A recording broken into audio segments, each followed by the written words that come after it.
heo quay này khoảng 70% thịt, 30% mỡ ha. Rồi có muốn ăn nạc không vẫn có nữa. Dạ, có đầy đủ luôn. Đầy đủ. Rồi anh Trọng mà dở hai nồi soi em coi với. Thôi chờ nhìn cái quạt này thấy nếu mình tưởng tượng con người thấy nó cực khổ quá ha. Lập sự là mình cứ để vậy luôn thôi anh có lấy ngoài treo không? Có lát mình lấy ra.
Xin chào cả nhà, Gia Phú và Mèo rất vui được chào đón cô chú anh chị cùng tất cả các bạn đã đến với PM Food Travel. Hiện tại thì Phú đang ở địa chỉ là 509 Cách Mạng tháng 8, phường 13, quận 10. Ngày hôm nay chúng ta sẽ đi ăn món không phải cơm tấm đâu nha mọi người. Đây mới đúng. Ngày hôm nay chúng ta sẽ đi ăn xôi. Thì tụi mình có đi ngang qua cái con đường này mấy lần thì có thấy buổi chiều nay là có cái xe ở đây bán xôi, vịt quay, heo quay, xá xíu. Thấy cũng hay lạ lạ, cho nên mình sẽ vào trong để mình tìm hiểu và review cho mọi người cùng xem. Những ai thích ăn xôi và không thích ăn bánh mì heo quay mà thích ăn xôi với heo quay, vịt quay thì mình thử ha. Rồi thì trước mắt thì muốn thấy là khoảng 4 giờ là xe này bán, còn giờ bán thì chờ kết thúc chưa biết như thế nào. Mời cả nhà cùng vô, nhớ like, share cũng như là ấn nút subscribe nha. Cảm ơn mọi người rất là nhiều.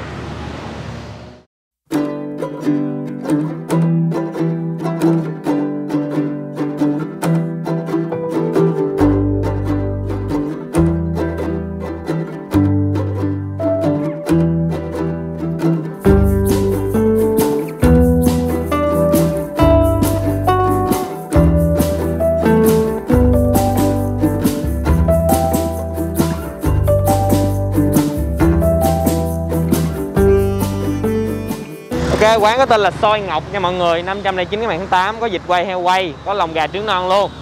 25, 30, 35. Thì không biết giá có thay đổi gì không, mình vào trong mình coi. Rồi, giới thiệu với mọi người, đây là anh Trọng. Anh Trọng ơi, cho em hỏi là mình bán ở đây lâu chưa anh? Mình bán đây được gần 2 năm rồi. Gần 2 năm. 4 giờ là mình ra bán. Đúng rồi. Thì anh bán tới mấy giờ? Cũng tùy bữa, cũng khoảng 10 giờ, nhưng mà khoảng tầm 11 tới 12 giờ là thời gian đó là thường xuyên nhất. Những bữa nào hết sớm thì nghỉ sớm. Ngày trai hay ngày nào anh có nghỉ không? Thì cũng tùy bữa. Ví dụ như mà trong một tháng thì cũng sẽ nghỉ 1-2 ngày, chứ không nhất định là phải ngày trai hay không nữa. Mà cảm thấy mà làm không đồ mà cảm thấy nó không vừa thì mình sẽ nghỉ để bữa sau chuẩn bị tốt hơn thôi. Rồi chắc là mình chiêm ngưỡng cái xe của anh nha. Anh cho em coi những cái miếng thịt của mình nha với nha. Thấy có xá xíu với heo quay. Anh lấy miếng heo quay coi với. Ủa cái giá ngoài là giá đúng hiện tại anh đang bán mà cũng từ 25, 30, 35. Giá heo ở đây mình dám đảm bảo luôn là đã tới đêm nó vẫn giòn. Tới đêm vẫn giòn luôn. Là ví dụ như đã tới 11, 12 giờ đêm ăn vẫn giòn, chứ không có bị cứng hay khô như chỗ khác. Mình đặc biệt được hơn chỗ đó. Hả luôn. Cái này là của nhà mình hay sao anh? Nhà mình làm hết. Em thấy có số điện thoại là để bán dạng heo lẻ hay sao? Không, ví dụ như khách người ta mua, có những người khách đặt vài chục hộp á, người ta thường hay lưu số là để người ta đặt, người ta gọi điện trực tiếp mình làm rồi mình ship qua. Có gà nữa nè. Có gà, lòng gà. Lòng gà này có trứng non, nhưng mà cái trứng non 2 tuần nay nó đứt hàng rồi. Là nó không còn hàng, thị trường không có hàng nữa, không nên có hàng luôn hả? mình mới không có bỏ trứng non lên. Vậy là bữa nào có thì sẽ bán lại. Đúng rồi. Xá xíu nè, hồng đây còn đây xá xíu. Tức là cái hộp xôi của mình là 25.000 vẫn ăn được những cái loại này đúng không anh? 25.000 là mình có xôi mặn với xôi gà. Còn 30 là tất cả những loại cái trên bảng là mình đã là 30. Còn bình thường vẫn có xôi vịt quay, nhưng mà mấy bữa nay mình bận quá mình không có quay vịt được.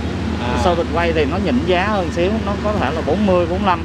Là một hộp có xôi vịt quay. Tại vì một con vịt quay của mình bán chỉ được 8-9 hộp mà. Nó cũng không có được nhiều hơn. Này có xôi heo quay xíu. Còn 35.000 là vừa 35.000 là thập cẩm tất cả cũng có. Là có heo luôn đúng không anh? Đúng rồi, heo quay, xá xíu, gà, lòng gà, chả, rồi lạp xưởng, tép, chà bông, pate, trứng cút. Nó rất nhiều thứ, nó không phải là một hai thứ, nó liên quan mà rất nhiều thứ. Một hộp xôi nó nếu mà gọi topping là tất cả ở đây chắc cũng phải gần 10 món. Ở đây thì mình bán cũng mạnh trên app, Shopee. Đây là cái nước sốt cho dùng chung cho hết xôi luôn á. Nước sốt này là dùng chung hết xôi. Tôi thấy khách mua cũng theo đợt đều á mọi người. Đây toàn mấy anh bán không à. Wow. Heo quay này khoảng 70% thịt, 30% mỡ ha. Rồi có muốn ăn này không vẫn có nữa. Dạ, có đầy đủ luôn. Đầy đủ. Đó là cái hộp anh đang bán là bao nhiêu rồi? Hộp này bán 30 nè. Là heo quay không đúng không anh? Một hộp bán cho Shopee. Shopee thì giá nó trên Shopee thì 40. Nhưng mà 40 thì mình mất 25% phí. Dạ. Phí chạy dịch một.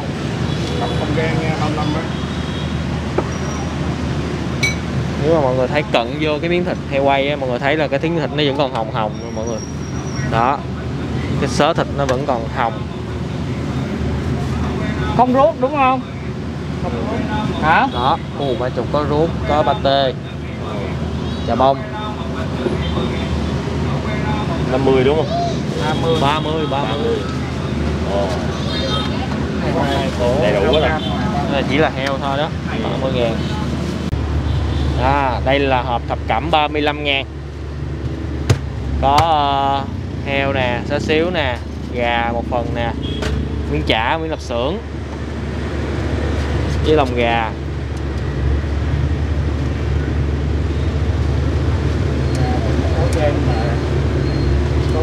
Trứng cút, chua, pate. Bánh gan nha.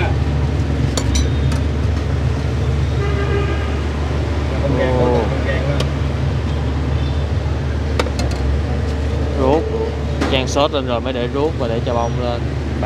35 đúng không anh? Đúng rồi. Rồi anh Trọng mà dở hai nồi xôi em coi với. Thôi chờ nhìn cái quạt này thấy nếu mình tưởng tượng con người thấy nó cực khổ quá ha. Lạp xưởng là mình cứ để vậy luôn thôi anh có lấy ngoài treo không? Có lấy ra. Nó chín đủ rồi mình sẽ lấy ra. Xôi nếp nóng. Nếp này nếp gì anh? Nếp này nếp cũng có người gọi nếp ngỗng, cũng có người gọi nếp sáp. Nhưng mà nó có nhiều loại lắm. Loại 1, loại 2. Thường mình bán ở đây toàn đồ loại 1 không à. Bất cứ đồ gì ở đây mình bán loại 1 nhiều. Ruốc này mình to quá anh, là làm luôn hay sao anh? Không, ruốc này mình đặt riêng cho quán. Nó cũng có nhiều loại lắm nhưng mà mình đặt mối thì mình đặt riêng, làm riêng. Ví dụ như là như chả cũng vậy, mình đặt riêng. Ví dụ ở ngoài thị trường nó rơi vào khoảng tầm 90, 100, 101, 120, 130, nhưng mà mình đang đặt riêng cho quán thì giá nó xài các loại loại 1. Đúng rồi. Gà là chỉ bán filet thôi hả? Má đùi. Má đùi. Gà chỉ bán má đùi thôi. Đâu có bán lẻ ha? Có, vẫn có bán lẻ bình thường. Một cái bao nhiêu? Ví dụ một má đùi này, má nhỏ thì 50, má lớn thì 60. Là bao luôn, là có xôi luôn rồi đúng không anh? Đúng rồi. Đây cái đặc biệt nước sốt này của mình là sao anh? Nó có phải là từ nước của xá xíu hay heo quay gì không? Không, cái này là đặc biệt, nó khác cũng nhiều thứ lắm, nó mới tạo nên được nước sốt.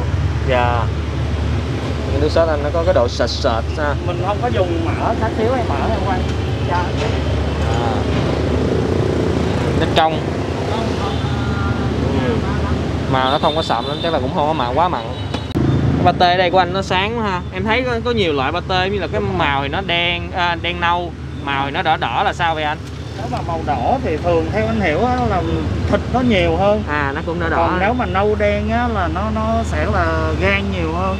Theo anh hiểu là như vậy thôi. Còn cái này thì mình đặt riêng người ta làm. Dạ, này anh cũng đặt riêng luôn. Đồ ở đây thì thường anh đặt riêng làm cho quán một ngày pate anh cũng bán cả gần chục ký. Dạ, mà nay anh có yêu cầu là họ dùng gan nhiều hay thịt nhiều? Thịt nhiều.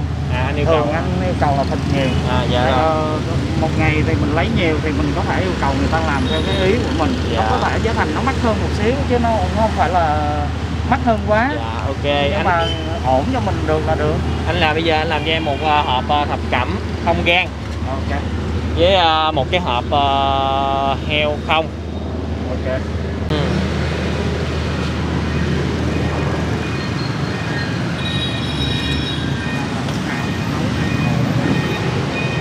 Xôi heo quay.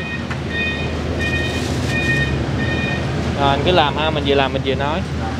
Thì tính ra là vịt quay thì chắc là tùy ngày mới bán ha anh? Không, vịt quay thì thường mấy bữa nay là anh nghỉ cũng nhiều, cũng lâu vịt quay rồi đó. Dạ. Tại vì không có thời gian làm vịt quay. Dạ. Nhưng mà sẽ bán lại, chắc cũng phải 2-3 bữa nữa bán lại. Dạ. Thập cẩm em không gan đúng không? Dạ, thập cẩm không gan. Anh bán đúng cho em nha. Ok. Đừng thấy quay rồi thêm tí là người ta thấy khác là người ta nói á. Anh biết mà. Ở đây anh bán review cũng nhiều. Dạ. Chứ không phải là anh mới. Ở đây heo ví dụ nhưng mà những cái giấy đen này là anh sẽ bỏ hết. Dạ. Anh không có bán. Anh sẽ cắt bỏ ra bên không bỏ luôn. Nên ở đây thường anh cũng không bao giờ anh chặt heo trước hết á. Tại heo quay ở đây cái nào khách tới ăn mới chặt trước thì nó sẽ bị thâm heo. Dạ. Thâm thịt của mình anh quay nó hồng hồng ha. Đúng rồi. Nó đủ độ chín mà nó không bị khô thịt bên trong. Dạ. Mà cái điều là anh nói là đến 11 giờ là vẫn giòn. Đúng rồi. Không bị cứng. Đúng rồi. Cái da này bao giòn luôn. Tới 11-12 giờ đêm ăn vẫn giòn. Đó. Gọi một hộp 35 và hộp 30 nha nhà. Heo quay là 30 đúng không anh? Đúng rồi. Thập cẩm này là 35. Dạ. Bây giờ là gan đúng không? Không gan. Nó có mề, dạ. Thích mề chứ em không thích gan gà. Đồ chua nhà anh làm, có nhà bào, nhà làm hết. Dạ. Nói chung ở đây anh sử dụng đồ nhà làm để mình có được cái chất lượng mình ổn định. Dạ. Chứ còn nếu mà mình đi lấy á, mình không có được chất lượng ổn định khó bán lắm. Nãy anh kia anh đi bỏ pate rồi. Có rồi. Thôi chả lỡ đâu sao đâu. Dạ. Sốt này là anh chan vô luôn ha. Đúng rồi, chan vô luôn. Anh không có làm bịch lẻ hả? Không, khi nào khách yêu cầu mà đã lại á thì mới cho thôi. Dạ. Đã lại qua đêm á. Dạ. Ăn sáng mai á, ăn thì mình mới cho bịch riêng để người ta ăn bịch riêng. Chính ra nếu mà vậy là phải ăn liền. Để lâu quá cũng không được đúng không?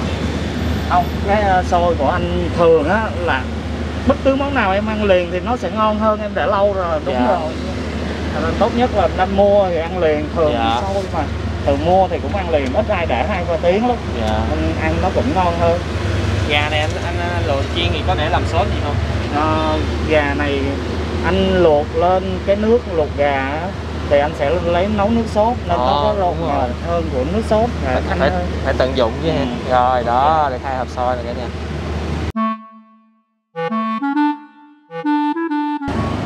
Ok thì mọi người ơi, Phú đang ngồi ở ngay đối diện với xe xôi luôn, sẽ có một cái hẻm như vậy. Thì mọi người nếu mà ai mà muốn ăn liền chúng ta có thể mua và chúng ta qua đây ngồi uống nước cam vắt, nước mía gì đó để ăn xôi liền để cho nó nóng nó ngon. Bây giờ thì Gia Phú xin mời cả nhà, cô chú anh chị và tất cả các bạn chúng ta cùng thưởng thức xôi heo quay. Đã mua 2 hộp, một hộp thập cẩm và một heo quay 30 và 35. Thực sự thì Phú thấy là với giá 30.000 cho một hộp xôi này thì nó quá là ok luôn ha mọi người. Rất là đầy đủ, nhiều hương vị. Heo quay nè, nhiều lắm nè. Đó. Và đây là cái phần xôi thập cẩm. Có đầy đủ tất cả. Về lắp xôi rồi bạn ơi. Đó, lắp hết xôi chỉ thấy đồ ăn. Đây cũng là nếp nhưng mà nếp này nó lạ lắm mọi người ơi. Thì tính ra giống như ăn cơm luôn ha cả nhà. Giờ mình ăn thập cẩm nha. beng beng, hai tay hai muỗng ăn cái hộp xôi này mới được. Giờ mình sẽ lùa bớt ra.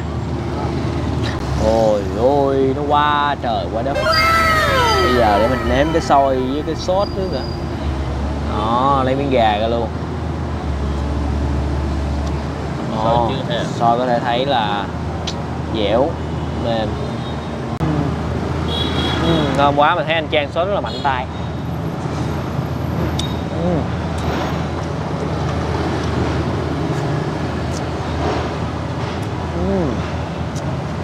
Xôi dẻo, hơi dính một tí xíu.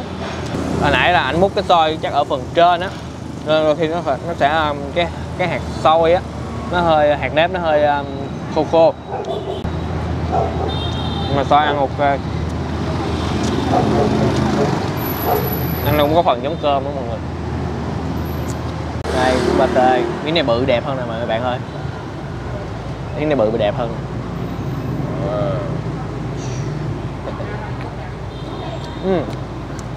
Cái bê tê này ăn giống cái nó không có ngại nhiều, thịt đúng là thịt nhiều á. Ăn nó giống cái dạng là thịt nguội hộp á mọi người. Không biết mọi người ăn cái dạng thịt nguội hộp chưa? Ăn nó giống như vậy. Tức là mình sắn ra coi như là vị thịt nhiều không. Cái lạp xưởng nha. Lạp xưởng nè, dữ nè. Cái lạp xưởng này bữa nó hơi hồng. Khi mà anh lấy ra anh múc xôi á, thấy cái phần màu hồng hồng nó có dính lên cái xôi nữa. Lạp xưởng này nó hơi mặn.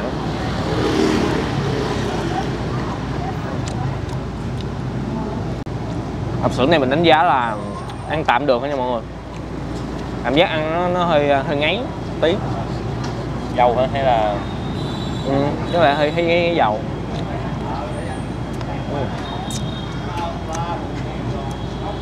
Xá xíu. Xá xíu mềm. Nhưng xá xíu này ok.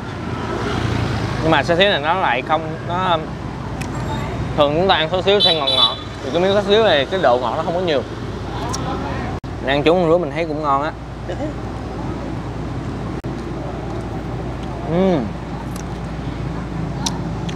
Rứa rất là đậm vị luôn, thơm, mặn ngọt vừa phải. Phải ăn là phải ăn chung với sơ xôi mọi người, ngon ngán lắm. Đúng rồi.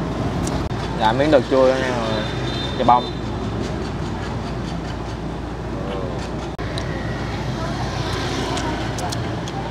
Chà bông.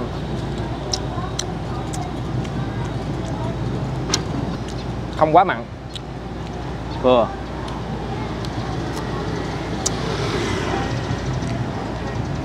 Mê gà mọi người.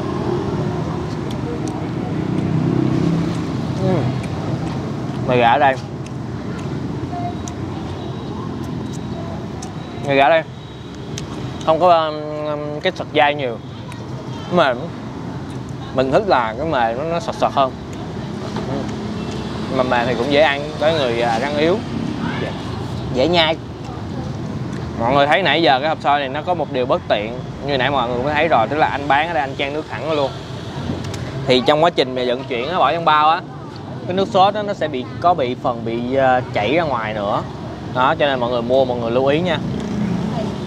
Nếu mà anh có xem clip này thì hy vọng là anh nếu mà được ở nhà làm sẵn những cái bình nước sốt như vậy sẽ tiện lợi hơn cho những người mua đi cái đoạn đường xa, không có bị thấm như xôi. Chả dày đấy, chả thấy dày đấy. Để từ mình ăn miếng xôi nè.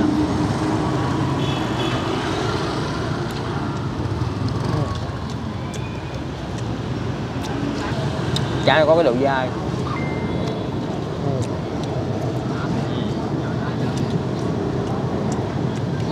Chả này mình thấy nó thiên về cái vị thì nó không có quá nhiều, dần dần ra mà cái vị nó không có thơm nhiều, ăn cũng được.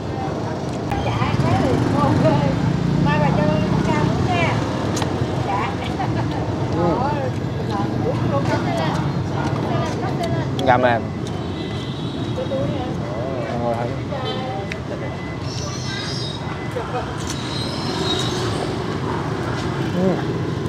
mềm mềm, không có... Ăn thì cảm giác cái thịt đó, cái phần chỗ này miếng của mình ăn thôi nha, thì có một chút xíu hơi bột bột, nhưng mà nó có ướt ướt, vẫn còn cái nước thịt gà ở trong. Đó. Nãy giờ mình chưa nói nước sốt đúng không? Nước sốt thì Phú thấy là chan vô, cái nước sốt anh làm không có mặn, nên nếu mà ăn chung với xôi không á thì ai thấy cái sốt này nó lạc, nhưng ăn chung với đồ ăn thì vừa phải. Ok, heo quay nha mọi người ơi. Heo quay như anh quảng cáo là đến 11 giờ vẫn còn giòn.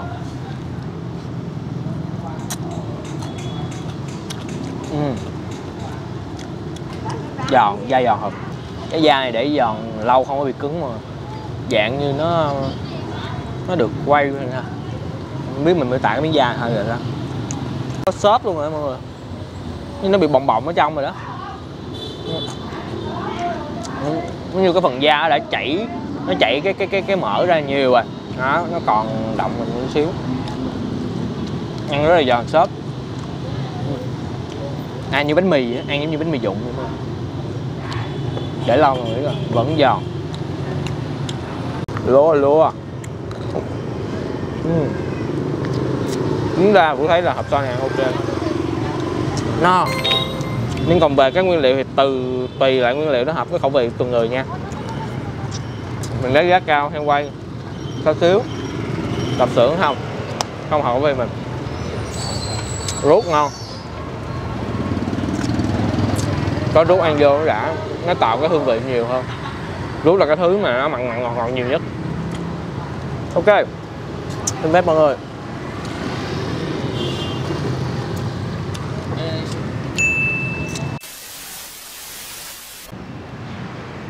Ok, xong một clip xôi rồi ha mọi người ơi. Thì mọi người cảm nhận về hộp xôi này như thế nào? Và ai đã từng đi qua cung đường đã mua cái xôi heo quay ngọc thì hãy để bình luận phía dưới nha. Theo cá nhân của Phú thì hộp xôi này với giá tiền và với cái số lượng đồ ăn á, thì nó đảm bảo cho một cái bữa ăn no với nhiều hương vị.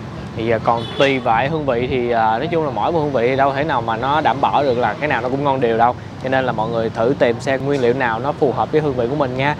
Nên mình chỉ hơi tiếc là về cái phần nước sốt, như anh nói là nước sốt là để ăn ấy, nhưng mà nó vẫn thiếu một cái gì đó đặc trưng của gọi là cái nước sốt, cho nó gọi là nó ghi dấu ấn đậm vô, thì cái nước sốt nó hơi nhạt nhạt, nhưng mà ăn với đồ ăn thì rất là vừa phải. Và sốt thì cần có thêm bịch để ăn nó sẽ tốt hơn. Rồi, cảm ơn cả nhà đã dành thời gian xem clip từ nãy đến giờ. Đừng quên một món ăn ngon sẽ ngon hơn nếu chúng ta thưởng thức cùng người thân, bạn bè và chia sẻ nó với tất cả mọi người. Xin chào và hẹn gặp lại cả nhà ở những clip hấp dẫn kế tiếp.